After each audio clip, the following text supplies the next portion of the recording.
नमस्कार, ABP news में आपका स्वागत है। मैं हूं रोहित सिंह सावल और आप देख रहे हैं भारत की बात। भारत का रहने वाला हूं और भारत की बात करता हूं। मैं राजनीति के अंदर की खबर निकालने वाला हूं। यह काम मैं अच्छी तरह जानता हूं, समझता हूं।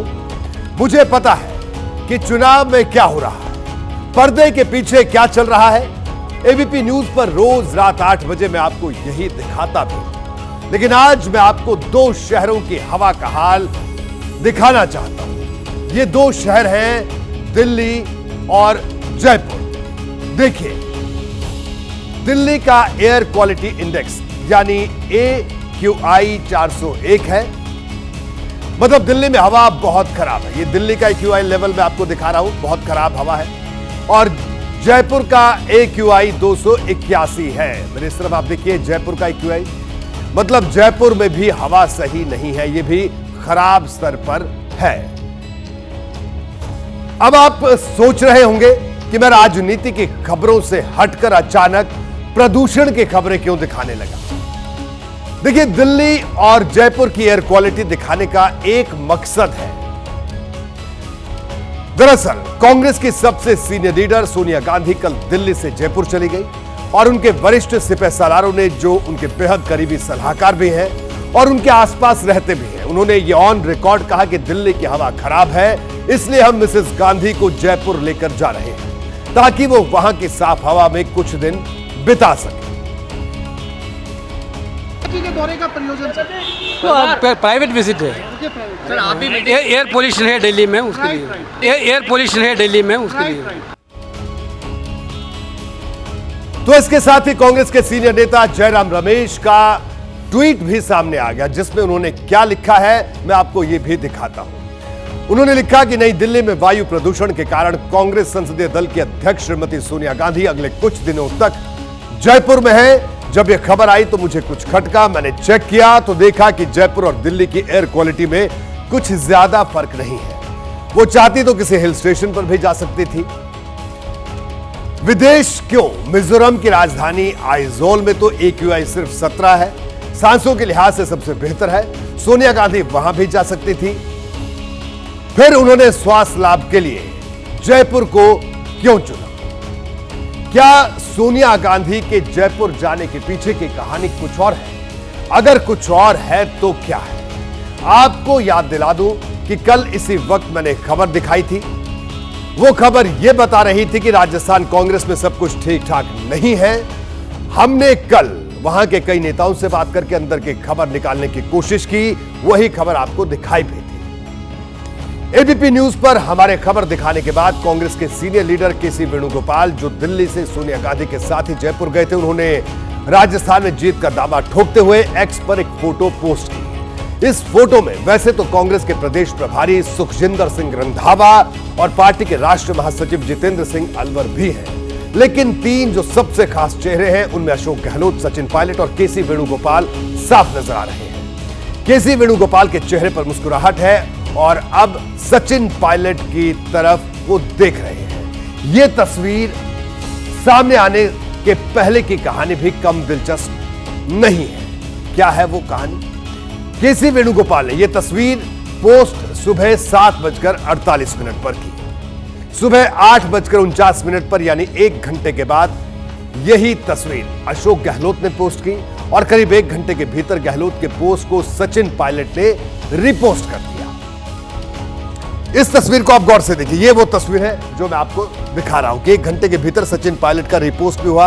अशोक गहलोत साफ तौर पर दिख रहे हैं, सचिन पायलट साफ तौर पर दिख रहे हैं, वेणुगोपाल दिख रहे हैं, प्रदेश प्रभारी दिख रहे हैं और सबकी बॉडी लैंग्वेज बड़ी सहज दिख रही है। ये सब देखने के बाद मैंने पता लगाना शुरू किया तो बात यह सामने आई कि तस्वीर रात में ही क्लिक की गई थी और कल तो सचिन पायलट मध्य प्रदेश में प्रचार कर रहे थे। इसका मतलब यह है कि कल जब हमने एबीपी न्यूज पर भारत की बात में राजस्थान कांग्रेस के हाल पर खबर दिखाई, उसके बाद सचिन पायलट मध्य प्रदेश से जयपुर पहुंचे होंगे। उन्हें गहलोत के साथ बैठाया गया, तस्वीर क्लिक की गई और फिर पोस्ट की गई। तो सवाल है, इसके जरिए क्या मैसेज देने की कोशिश की गई? क्या यह पोस्ट हम साथ साथ हैं वाला मैसेज देने के लिए पोस्ट किया गया है? यह भी अपने आप में अहम है। वो एक साथ हैं, एक ही पार्टी में है भाई। ठीक है, अलग अलग बातें होती हैं, अलग अलग समय पर होती हैं, लेकिन हैं तो सब इकट्ठे। सबका ध्येय तो एक है कि कांग्रेस पार्टी को फिर से जिताया जाए। बिल्कुल रहेंगे। तो चलिए अब आपको लेकर चलते हैं उस सियासी समर में जहां ये बातें निकली हैं। अशोक गहलोत आज दिन भर अजमेर में रोड शो करते रहे। अजमेर वही इलाका है जहां से सचिन पायलट सांसद रह चुके हैं, मतलब एक तरह से इसे सचिन पायलट का क्षेत्र कहा जा सकता है। लेकिन गहलोत के रोड शो में सचिन पायलट शामिल नहीं हुए। यह खबर हमने आपको कल भी बताई थी कि सचिन पायलट मध्य प्रदेश में प्रचार करेंगे, अजमेर नहीं जाएंगे, और वो हुआ भी। तो क्या यह दिखाने की कोशिश चल रही है कि कांग्रेस में सब कुछ ठीक ठाक है, भीतर की गुटबाजी कहीं सतह पर ना आ जाए? क्या कांग्रेस का पूरा जोर इसी बात पर है? क्या इसलिए पहले होर्डिंग पर गहलोत के साथ सचिन पायलट की तस्वीर लगाई गई और अब एक्स पर गहलोत और सचिन पायलट की फोटो पोस्ट की गई है? यह बात भी गौर करने वाली है। कांग्रेस एक तरफ राजस्थान में अपना घर दुरुस्त होने के दावे कर रही है, सब कुछ ठीक ठाक दिखाने की कोशिश कर रही है, तो दूसरी तरफ खुद ही सचिन पायलट और गहलोत में तनाव था, यह बात भी मान रही है। राहुल गांधी जी खुद हमारे निवास पे जब मीटिंग हो गई, मैं राहुल गांधी जी दोनों को बिठाकर बातचीत करे और वहां पर उन्होंने मान लिया कि पार्टी के लिए सभी हम एक होकर काम करेंगे। कल पायलट भी मुझे मिला था, तो और वहाँ कोई ऐसा गड़बड़ नहीं है जितना आप लोग सोच रहे या गवर्नमेंट सोच रही है। हम सब एक है, एक होके काम कर रहे हैं। इसका मतलब वो बिछुड़े हुए थे। पूरे 5 साल की सत्ता में ये लोग नदी के 2 किनारों की तरह कभी मिल नहीं पाए, तो निश्चित इन लोगों ने कांग्रेस का बहुत अहित किया है। कांग्रेस अध्यक्ष के बयान पर बीजेपी सवाल उठा रही है, इसका मौका भी कांग्रेस ने खुद ही दिया। लेकिन सवाल है कि कांग्रेस की इस पूरी कवायद के पीछे की वजह क्या है? कहीं राजस्थान का 30 साल पुराना वो रिवाज तो नहीं जो हर 5 साल में सत्ता बदल देता है, या फिर राजस्थान के लिए बीजेपी की जबरदस्त तैयारी है जिसके तहत बीजेपी के सारे दिग्गज राजस्थान में या तो डेरा डाल चुके हैं या फिर डालने वाले हैं। प्रधानमंत्री नरेंद्र मोदी अगले 5 दिन यानी 20 नवंबर तक राजस्थान में 5 रैलियां करेंगे। इसके अलावा वो 22 और 23 नवंबर को जयपुर और जोधपुर में रोड शो भी करेंगे। केंद्रीय गृह मंत्री अमित शाह 16 और 17 नवंबर को जनसंपर्क करेंगे। इसके बाद वो 21 से 23 नवंबर के बीच कई रैली और रोड शोज भी करेंगे। बीजेपी अध्यक्ष जेपी नड्डा 17 और 18 नवंबर को कई रैलियां करेंगे। वो प्रचार का अगला दौर 20 नवंबर से शुरू करेंगे जो 23 नवंबर तक चलेगा। 16 नवंबर को केंद्रीय मंत्री स्मृति ईरानी और यूपी के मुख्यमंत्री योगी आदित्यनाथ भी कई जगह प्रचार करेंगे। तो ये भारतीय जनता पार्टी की तैयारी है, मतलब अगले 8 दिन तक बीजेपी के सारे बड़े नेता राजस्थान में होंगे। क्या बीजेपी की इसी आक्रामक रणनीति ने सोनिया गांधी को जयपुर जाने पर मजबूर कर दिया? यह सवाल है। अगर राजस्थान में चुनावी हार जीत का पैटर्न देखें तो बात बिल्कुल साफ हो जाती है कि राजस्थान में जब कांग्रेस को हार मिली उसकी सीट काफी कम हो गई, लेकिन बीजेपी के साथ ऐसा नहीं हुआ। यह आंकड़ों के जरिए अब मैं आपको दिखाता हूं। 2003 में बीजेपी ने 120 सीटें जीतकर सरकार बनाई थी, यह आप आंकड़ा देखिए, और कांग्रेस 56 सीटों पर सिमट गई थी। यह 2003 का आंकड़ा आपके लिए देखना इसलिए जरूरी है क्योंकि 2003 बीजेपी के लिए राजस्थान में गेम चेंजर साबित हुआ। कैसे? अब आगे देखिए। 2008 में बीजेपी ने सत्ता गंवाई पर सीटों का कांटा 78 से नीचे नहीं गिरा। इस चुनाव में कांग्रेस को 96 सीटें मिली। 2013 में बीजेपी ने 163 सीट जीतकर सरकार बनाई तो कांग्रेस सिर्फ 21 सीट पर सिमट गई। 2018 में बीजेपी के हाथ से सत्ता निकली लेकिन उसने 73 सीटें जीत ली, जबकि कांग्रेस को जीतने पर भी 100 सीटें मिली, यानी बढ़त कर दी। मतलब यह है कि सरकार विरोधी लहर का असर जितना कांग्रेस पर हुआ उसके मुकाबले बीजेपी पर कम हुआ, यानी बीजेपी का एक बेस है। वैसे कांग्रेस को उम्मीद थी कि वो इस बार बीजेपी को मात दे सकती है, लेकिन गुटबाजी का असर ऐसा हुआ कि कांग्रेस की सबसे बड़ी नेता को जयपुर में डेरा डालना पड़ा। बीजेपी बार बार इस बात का जिक्र कर रही है। ऐसा नहीं है कि गुटबाजी बीजेपी में नहीं थी, वसुंधरा भी नाराज बताई जा रही थी, लेकिन चुनाव नजदीक आते आते पार्टी ने वसुंधरा को मेन स्ट्रीम में जोड़ने की कोशिश की, जिसमें वो काफी हद तक सफल भी रही। वसुंधरा 100 सीटों पर रैलियां कर रही है, लेकिन राजस्थान में कांग्रेस आज भी अपने बड़े नेताओं को एक दिखाने की जद्दोजहद कर रही है। खैर, ये तो बात हुई राजस्थान की। अब आगे बढ़ते हैं और अब बात करते हैं राष्ट्रीय स्वयंसेवक संघ यानी संघ के उस प्लान की जो 2023 में बड़ा उलटफेर कर सकता है। क्या है ये प्लान, ये आपको बताते हैं। सफलता एक शब्द नहीं है, लेकिन इसकी अहमियत वही जानता है जो या तो इसे हासिल करता है या फिर जो इसका ताना बाना बुनता है। दोनों ऐसे किरदार हैं जो खुशी में भी बराबर के हिस्सेदार होते हैं और दुख के मौके पर भी।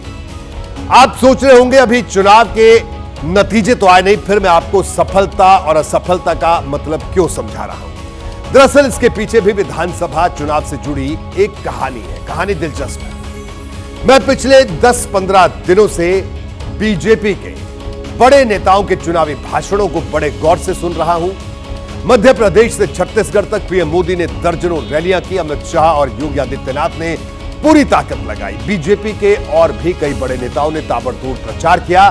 मुझे सबकी बात में कुछ मुद्दे कॉमन दिखाई दिए। इसके पीछे की कहानी आपको बताऊं, उससे पहले आप भी सुनिए बीजेपी के बड़े नेता चुनाव में किन मुद्दों पर ज्यादा जोर दे रहे हैं।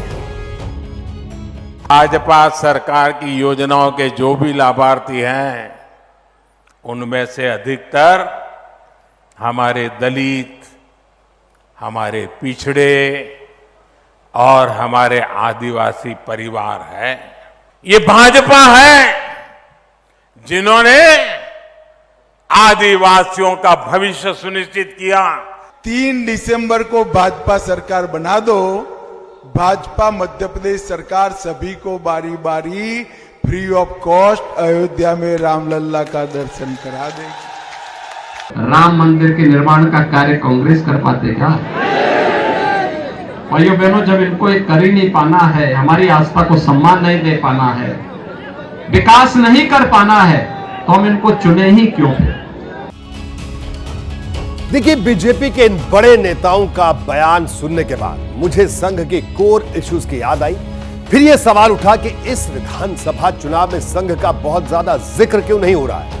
हालांकि संघ चुनाव में प्रत्यक्ष रूप से कभी भी सामने नहीं आता, लेकिन बात लौटकर सफलता और असफलता वाली हो जाती है। संघ हमेशा से नीतिगत मुद्दों पर बीजेपी का समर्थन करता रहा है और उसके मुद्दे वही होते हैं जो विधानसभा चुनाव में बीजेपी के बड़े नेता चुनावी मंच से उठा रहे हैं, जो इस बार भी देखने और सुनने को मिल रहा है। लंबे समय से संघ राम मंदिर की वकालत करता रहा, जिसका जिक्र बीजेपी के हर नेता कर रहे हैं। संघ की छवि हिंदुत्व वाली मानी जाती है और हिंदुत्व के ब्रांड एम्बेसडर योगी आदित्यनाथ चुनावी सभाओं में खूब गरज रहे हैं। इसी तरह आदिवासी की अगर बात की जाए तो आदिवासी समाज के मुद्दों को संघ हमेशा तरजीह देता रहा है, जिसकी बात प्रधानमंत्री मोदी से लेकर हर बड़े नेता करते दिखाई दे रहे हैं, जैसा मैंने आपको कुछ देर पहले सुनाया।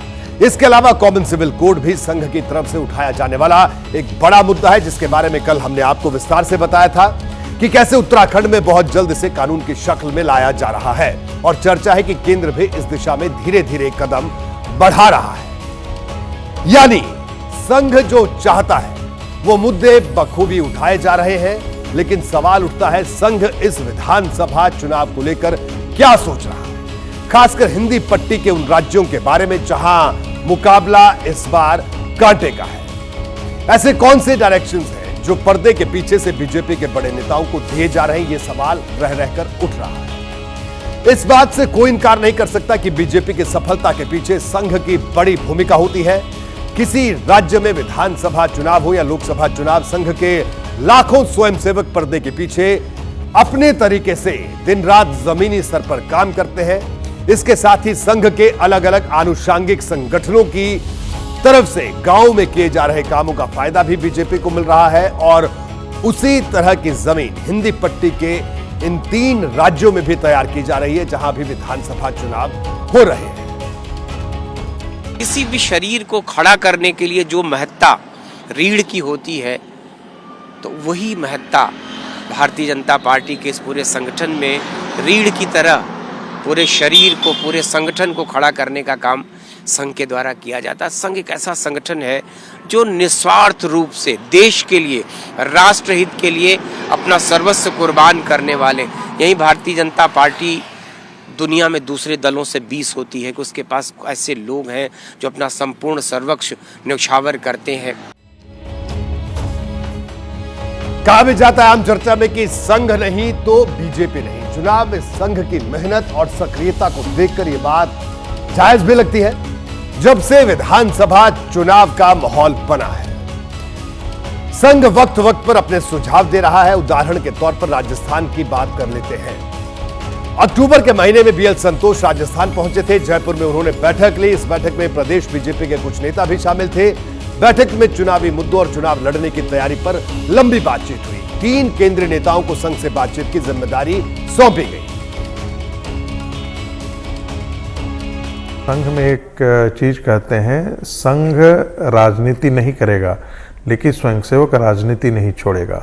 तो संघ के स्वयंसेवक जो हैं वो मुझे लगता है कि वैचारिक सामंजस्य के कारण, और भारतीय जनता पार्टी चूंकि हिंदुत्व के पक्ष में काम करती है और संघ भी हिंदुत्व के लिए खड़ा है, इसलिए निस्संदेह जो राष्ट्रीय स्वयंसेवक संघ के कार्यकर्ता हैं, जो लोग हैं, वो भारतीय जनता पार्टी के लिए जरूर काम कर रहे होंगे।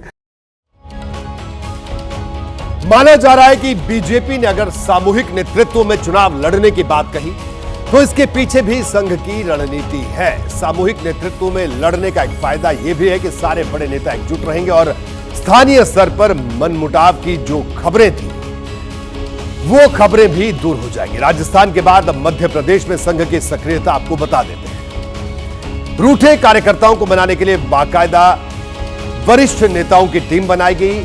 उन क्षेत्रों पर खास फोकस हुआ जहां विधायकों के टिकट रिपीट किए गए, क्योंकि डर यही था कि कहीं भीतरघात बीजेपी को संकट में ना डाल दे। आरएसएस बहुत ही एक सांगठनिक संगठन है, तो उनकी पूरी अपनी ताकत रहती है। वो खुले तौर पर तो नहीं आते हैं, ना आएंगे, लेकिन ये सबको मालूम है कि जो बीजेपी की एक शक्ति है उसमें आरएसएस का जो संगठन है वो जमीनी स्तर पे काम करता रहता है। और वो ऐसा नहीं कि सिर्फ इलेक्शन में काम करता है, वो 5 साल काम करता रहता है, उसका बेनिफिट बीजेपी को मिलता है। लोकसभा चुनाव और विधानसभा चुनाव की वोटिंग में काफी अंतर होता है। दोनों चुनाव में वोटर का मिजाज बदल जाता है। माना जा रहा है कि यह संघ की ही रणनीति है कि मोदी को चेहरा बनाकर हिंदी पट्टी के इन 3 राज्यों में चुनाव लड़ा जाए, क्योंकि मोदी के नाम पर जब 2019 का लोकसभा चुनाव हुआ था तो इन तीनों ही प्रदेशों के वोटर ने बीजेपी को वोट दिया था। फिर से लौट कर आते हैं अब संघ की चुनावी दिलचस्पी पर, क्योंकि यहां यह बात करना बेहद जरूरी है। अगर बीजेपी विधानसभा चुनाव जीतती है तो सीएम किसकी पसंद का होगा? क्या बीजेपी अपने पुराने चेहरों को ही आजमाएगी या फिर इसमें भी पेच है? क्योंकि जिस तरह से विधानसभा चुनाव में खास और चुनिंदा प्रत्याशियों को उतारा गया है वो इस पर सोचने के लिए मजबूर करता है। मध्य प्रदेश में बीजेपी के कई बड़े नेता विधानसभा चुनाव लड़ रहे हैं, जिनकी पृष्ठभूमि संघ से ही रही है। इसमें केंद्रीय मंत्री प्रहलाद सिंह पटेल, नरेंद्र तोमर के अलावा बीजेपी के महासचिव कैलाश विजयवर्गीय का नाम भी है। इसी तरह राजस्थान में भी कुछ चेहरे विधानसभा चुनाव लड़ रहे हैं, जिनकी पृष्ठभूमि संघ से ही है। इनमें सांसद किरोड़ीलाल मीणा, सांसद नरेंद्र कुमार का नाम है, जबकि हिंदुत्व की छवि वाले सांसद बाबा बालकनाथ को भी विधानसभा चुनाव लड़वाया जा रहा है। ऐसा नहीं है कि इनके इतर जिन चेहरों का जिक्र हमने नहीं किया कि वो संघ से नहीं जुड़े हैं, लेकिन ये चर्चित चेहरे हैं इसलिए इनका जिक्र हमने किया। ये ऐसे चेहरे हैं जो संघ से बीजेपी में आए। ऐसे में इनको लेकर भी सियासी गलियारों में तमाम कयास लगाए जा रहे हैं। तो ये संघ की सक्रियता की बात थी कि संघ किस तरह से विधानसभा चुनाव में पर्दे के पीछे भूमिका निभाता है हर विधानसभा चुनाव में, और खास तौर पर संघ के स्वयंसेवक बीजेपी के नीतिगत फैसलों का समर्थन करते हैं और उन्हीं फैसलों को लेकर जनता के बीच में जाते हैं और एक सेतु का काम करते हैं, जो इस बार भी कर रहे हैं। आज मध्य प्रदेश और छत्तीसगढ़ में मतदाताओं को रिझाने का आखिरी दिन था। शाम के 5 बजते ही दोनों राज्यों में चुनाव का शोर थम गया। 17 नवंबर को दोनों राज्यों में वोटिंग होगी। मध्य प्रदेश हो या छत्तीसगढ़, दोनों ही जगह मुकाबला कांटे का है। इसलिए बीजेपी हो या कांग्रेस, हर पार्टी के दिग्गज नेताओं ने पूरी ताकत झोंकी। अब असल सवाल यह है कि जब वोटर पोलिंग बूथ पर जाएगा तो किन मुद्दों पर मतदान करेगा। छत्तीसगढ़ से लेकर मध्य प्रदेश तक बीजेपी ने भ्रष्टाचार को सबसे बड़ा हथियार बनाया। कानून व्यवस्था से लेकर महिलाओं के लिए किए गए कामों का खूब शोर सुनाई दिया। आखिर के दिनों में हिंदुत्व और तुष्टीकरण जैसे मुद्दों की भी खूब चर्चा हुई, तो दूसरी तरफ कांग्रेस के नेताओं ने महंगाई और कर्ज माफी के मुद्दे को जोर शोर से उठाया है। इन मुद्दों को उठाने के पीछे मकसद भी साफ है। राहुल गांधी ने हर सभा में जातीय सर्वे और ईडी की रेड का जिक्र किया, यानी वोट भले परसों डाले जाए, लेकिन यह तस्वीर साफ हो गई है कि मतदाता किस मुद्दे पर वोट डालने वाला है। चुनावी पार्टियों ने यह कोशिश जरूर की है। कांग्रेस स्वभाव से ही तुष्टीकरण, गुंडागर्दी, दंगे फसाद, भ्रष्टाचार इनको प्रोत्साहित करती है। अब वो डरने लगे कहीं लॉकर न खुल जाए। भाइयों और बहनों, चुनाव के बाद कांग्रेस पार्टी 500 रुपए का सिलेंडर कर देगी। ओबीसी वर्ग के लिए सबसे जरूरी काम जाति जनगणना है, और आपका जो हक बनता है, आपकी जो आबादी है, वो पूरा का पूरा दूध का दूध, पानी का पानी हो जाएगा, सबको पता लग जाएगा। तो आपने सुना, इन दोनों नेताओं के बयानों को सुना कि किस तरह से इस पूरे चुनाव में एक तरफ भ्रष्टाचार पर लगातार बयानबाजी हुई, लगातार भाषणों में जिक्र किया गया, और दूसरी तरफ लोक लुभावन योजनाओं का भी जिक्र किया गया। जब भी चुनाव होते हैं तो सियासी दलों की तरफ से आखिरी के दिनों में पूरी ताकत झोंक दी जाती है। आपको कुछ आंकड़े भी दिखाते हैं। ये आंकड़े नेताओं के चुनाव प्रचार के हैं। ये आंकड़े आपको समझाएंगे पिछले एक हफ्ते में मध्य प्रदेश की सियासी जमीन पर बड़े बड़े नेताओं ने कैसे पूरी ताकत झोंकी है। इन आंकड़ों के जरिए यह तस्वीर और ज्यादा साफ होती है। सबसे पहले हम बात करेंगे प्रधानमंत्री नरेंद्र मोदी की। बीजेपी की तरफ से पीएम मोदी ने एक हफ्ते में 14 रैलियां की और इंदौर में रोड शो किया। वहीं अगर कांग्रेस की बात करते हैं तो कांग्रेस की तरफ से राहुल गांधी ने एक हफ्ते में 10 रैलियां की और 2 जगहों पर रोड शो किया, और दोनों ही नेताओं ने जमकर एक दूसरे पर बयानबाजी की, बयानों के तीर भी छोड़े। इसी तरह गृह मंत्री अमित शाह ने एक हफ्ते में 17 चुनावी रैलियां की हैं। 17 यानी 7 दिन में 17 रैलियां और 2 रोड शो किए। कांग्रेस की तरफ से प्रियंका गांधी ने एक हफ्ते में 10 रैली की और 1 रोड शो किया प्रियंका गांधी ने। राज्य के बड़े नेताओं की बात करें तो मध्य प्रदेश के सीएम शिवराज सिंह चौहान ने बीते एक हफ्ते में 58 रैलियां की। अगर पूरे चुनाव की बात करें तो शिवराज सिंह चौहान ने 160 से ज्यादा सभाएं की।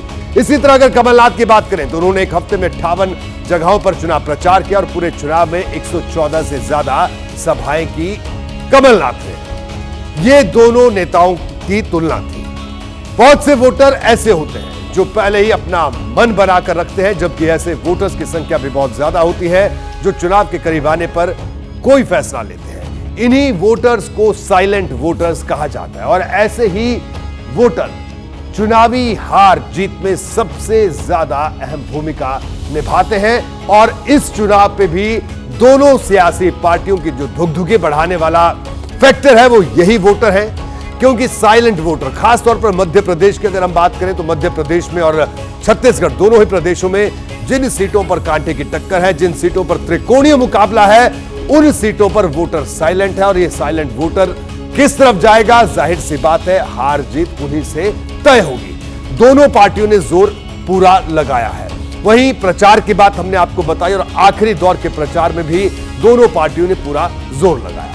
जैसे ही घड़ी का काटा दोपहर 2:30 पे आए, बबीता जी का दिल सास बहू साजिश के लिए मचल जाए। और ये है इनकी बहू, पूरे दिन ऑफिस की टेंशन हो जाए गॉन जब ये करें अपना फेवरेट शो फ्री टाइम पे ऑन। इनकी तरह आप भी देखिए अपना फेवरेट शो अपने टाइम पर और डाउनलोड कीजिए एबीपी लाइव ऐप अपने स्मार्ट टीवी पर।